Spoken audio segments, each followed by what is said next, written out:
It was my first day at the new job as a secretary for a mid-sized insurance company, and I thought the worst thing that could happen would be a little bit of office stress. I couldn't have been more wrong. From the moment I walked in, everything felt off. It wasn't just the unfamiliar faces or the hum of the fluorescent lights above. It was the cold, unsettling tension in the air. Lucas, my boss, wasn't like the other managers I'd heard about. He was aggressive, sharp, and always watching. My first mistake: I printed out the wrong packet for his presentation. I knew something was wrong when his eyes locked on mine in front of everyone. His voice, low and venomous, echoed in the silence of the office. One more mistake, and you're gone. I could feel the weight of his gaze, like he was reading me, waiting for me to slip up again. The rest of the day dragged on in a fog. Every move I made felt like it was being monitored, watched. The air felt thick, like something was lurking just beneath the surface, waiting to pounce. But then, the idea hit me. I needed to make things right, fast. I noticed that Lucas had a thing for Dunkin' Donuts. Every morning without fail, he picked up a dozen donuts. I thought to myself, maybe this would be the ticket to getting on his good side. So on Friday morning, I set my alarm for 6:30 a.m., hoping I could beat him there. When I walked into the donut shop, the warm scent of fresh pastries wrapped around me like a comforting blanket. But something felt wrong. The cashier was a young girl, Emma. Her smile was soft, yet there was an unease in her eyes I couldn't quite place. We exchanged pleasantries, and I told her how stressed I was about my new job. She nodded sympathetically, mentioning how she had just escaped a toxic relationship with a married man. She seemed relieved, but as I paid for the donuts, I noticed her gaze shift. Her eyes locked onto my uniform and her face dropped. She looked at me as if she'd seen a ghost. You work there?" she whispered, her voice trembling. I asked her what was wrong, but she just handed me the donuts and said, "Don't worry, everything will be fine," her voice thick with something I couldn't place. A sense of dread washed over me as I left the shop.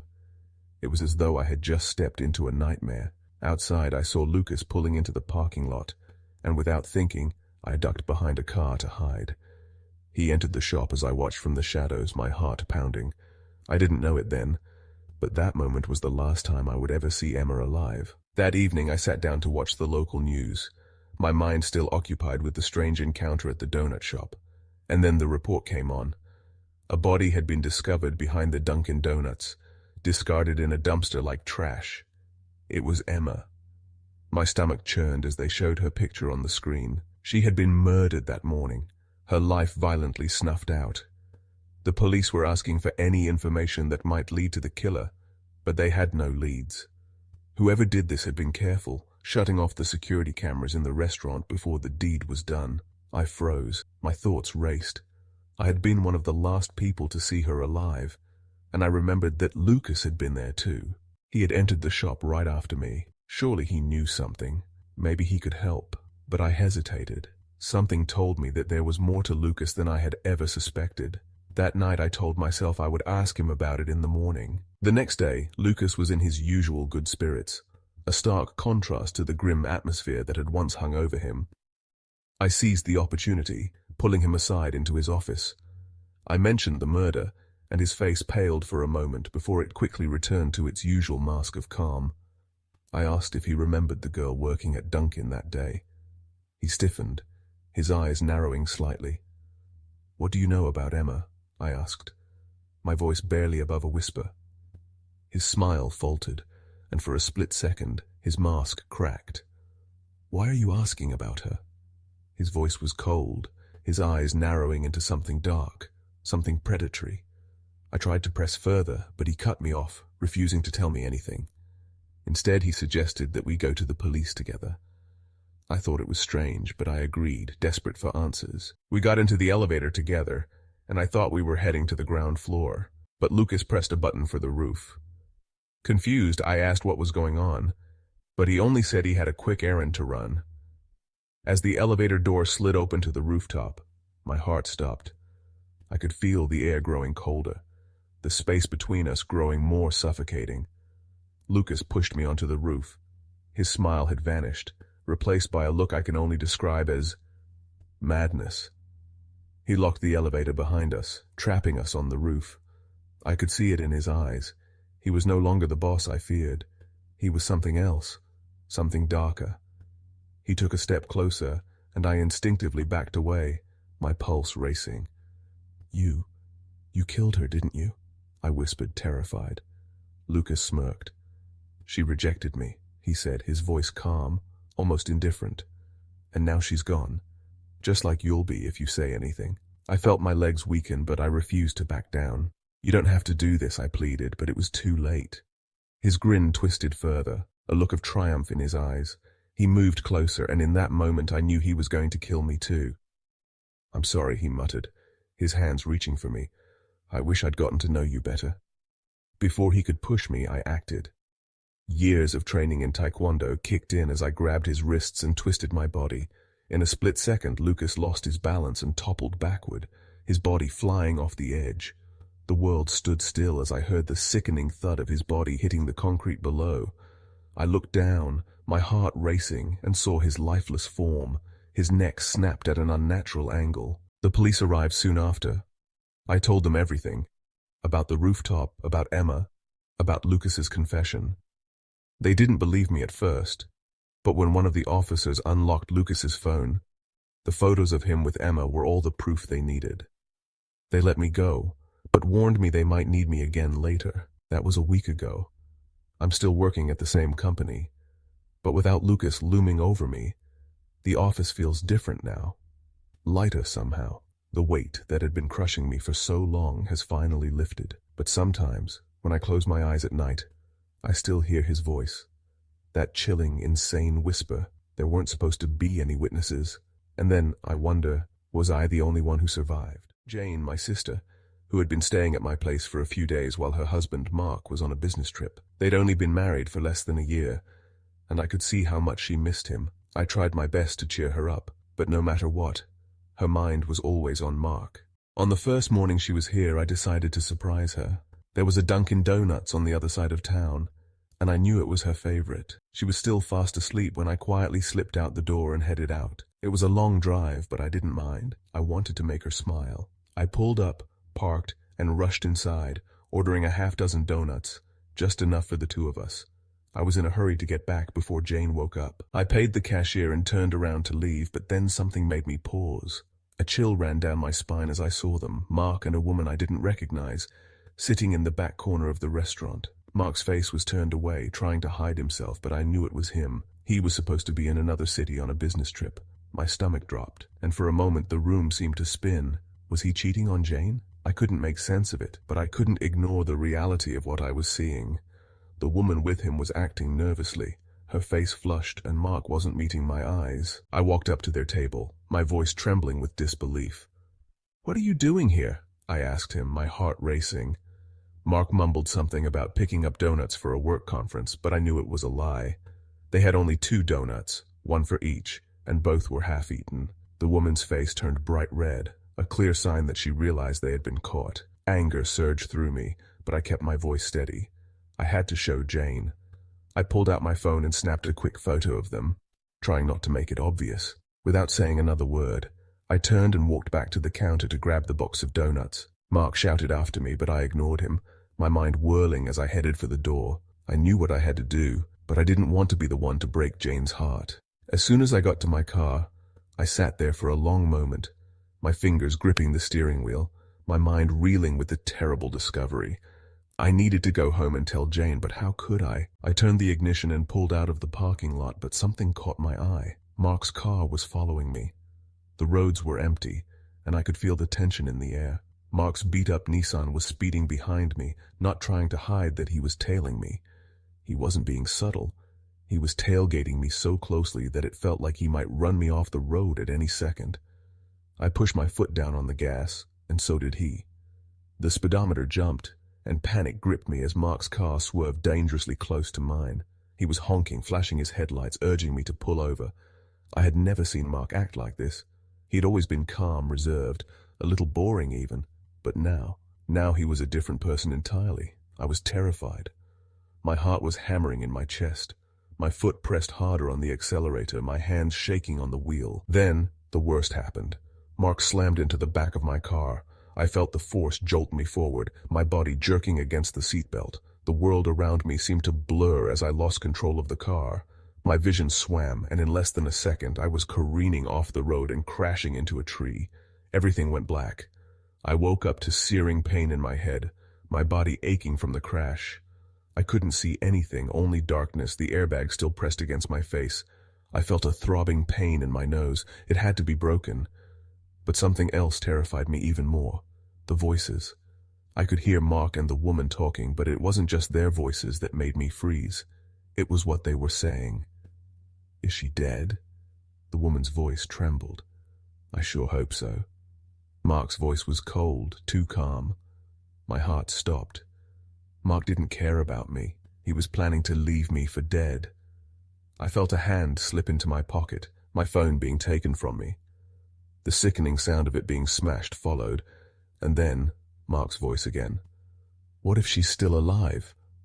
The woman sounded more concerned now, though I couldn't tell if she was worried about me or the possibility of being caught.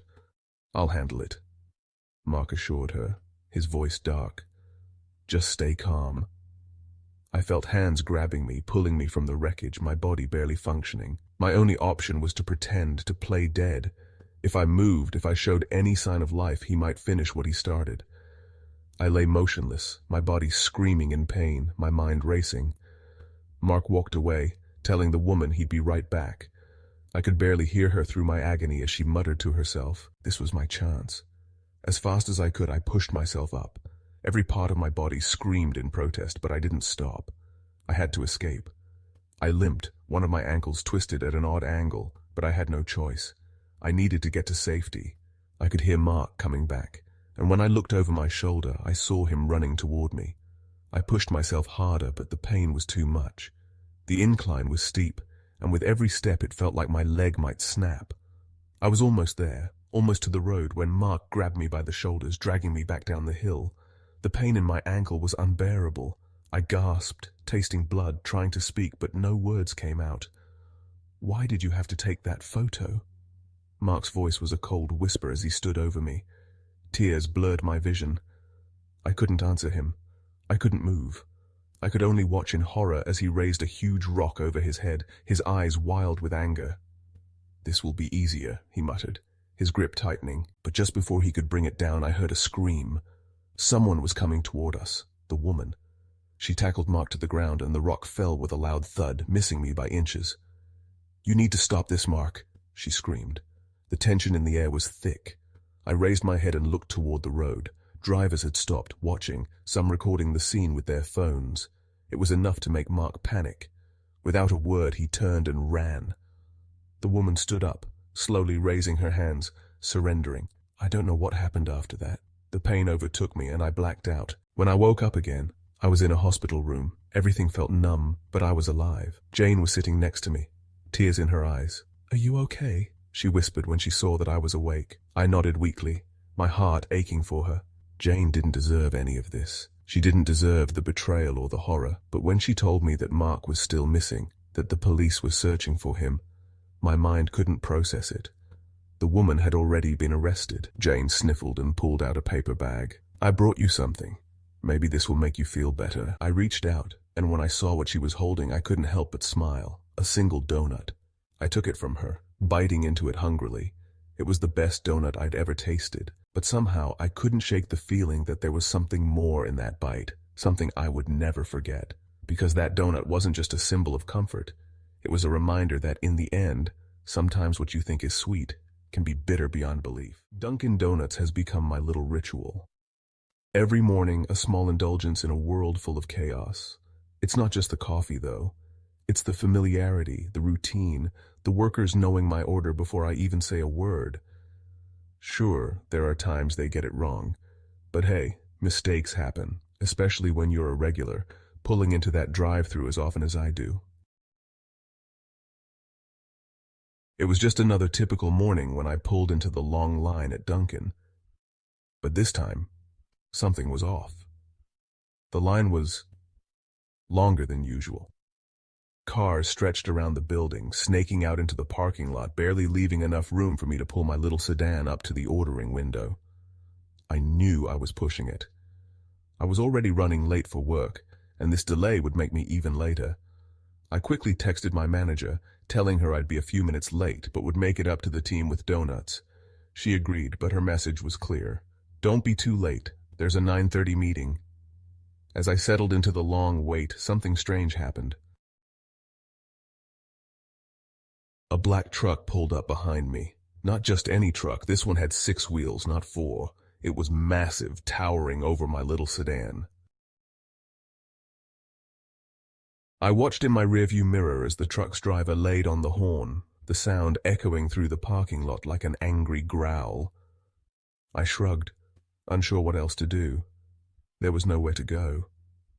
The line was stagnant, cars inching forward one by one. But he wasn't having it. The truck's driver revved his engine again and motioned for me to move forward. I tried to mouth a polite "I can't," but he wasn't having it. The honking continued, louder now, an assault on my ears. I turned around, my patience thinning, but there was no escaping this nightmare. The driver didn't back off. Instead, he just ramped up the noise as if daring me to move forward. What was he expecting from me? Was he going to ram me with his truck? Finally, the line moved just enough for the man to pull into a parking space. I thought that was the end of it, but no. The engine roared behind me, the revving relentless. Then came the shouting, loud, unintelligible curses.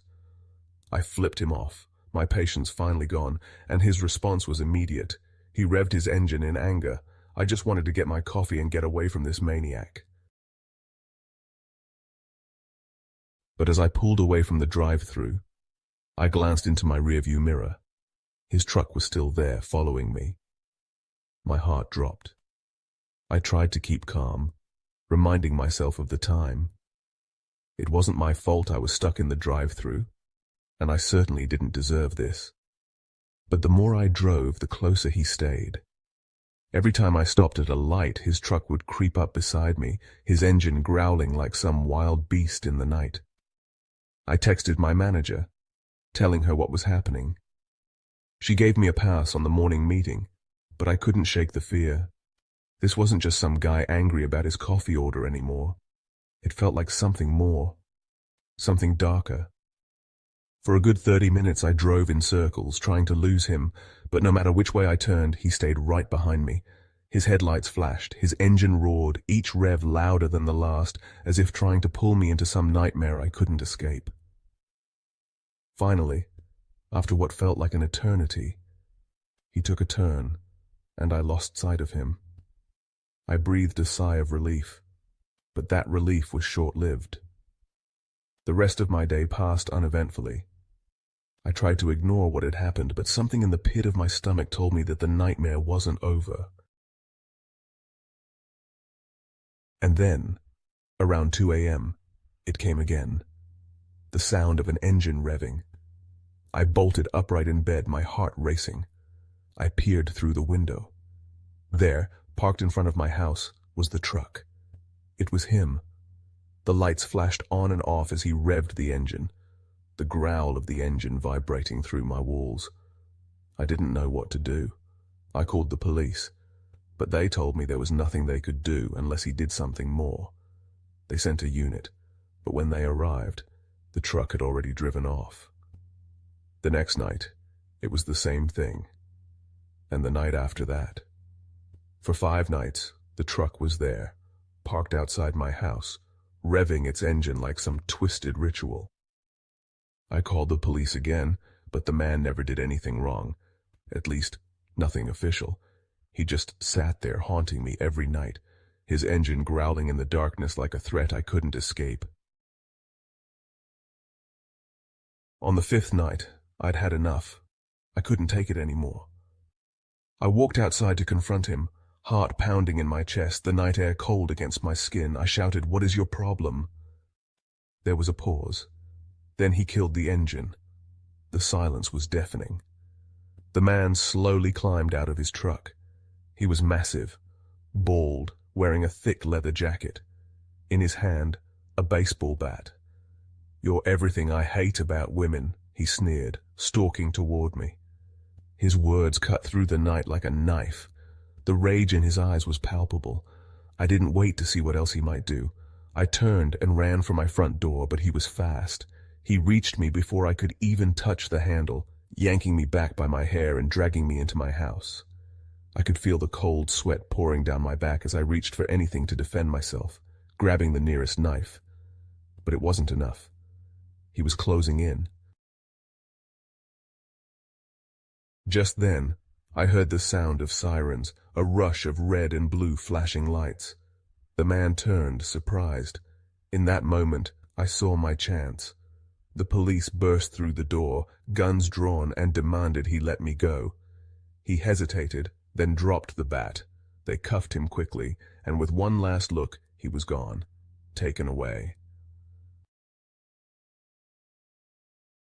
The police told me I was lucky. Road rage had never escalated like this before, but I knew one thing for sure. I would never forget the sound of that engine. And I pray, for the next person who flips him off, that they never encounter what I did.